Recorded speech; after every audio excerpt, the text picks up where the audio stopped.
gribējām pajautāt, varbūt viņam ir fleksis, jūs zināt, kas... Veiksim dzīvoklim mazos uzlabojumus. Mums ir podavāks, mums ir plīts. Aiziet. Malcam. Te vismaz var normāli elpot, nekā tajā iepriekšējā dzīvoklī. Tur vienkārši sita ciet visu kaklu. Pīsītais dzīvoklis. Varbūt, lai vēdinās. Pārspiest? Bišķi. Ir iegāja. O? Job done! Pirmais darbs izdarīts, ejam, mēģināsim likt podu. Veiklā parādīja, kāds man vizuāli pods izskatās. Nu...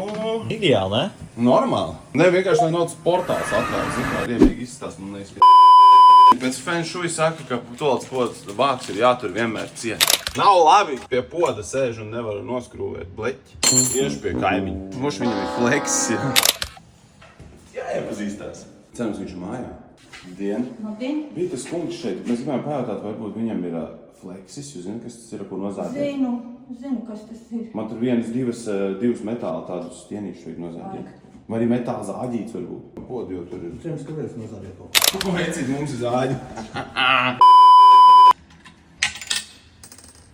Nu, ko tu tur var atskrūvēt, tad jāatskrūvē. Tā ir atslēga. O, labs. Bīstam ir, man liekas, bet uz klimpu varēs nolikt. Tā, nu podam vāku nomainījām, plīti ielikām, gaismiņas nomainītās. Var nāk kāds dzīvot. Zvani šo numuru, kas ir lejā, un esi pirmais, jo dzīvoklis ilgi nebūs pieejams. Lētākais purcēmā. Lētākais purčikāš tas ir. Davai.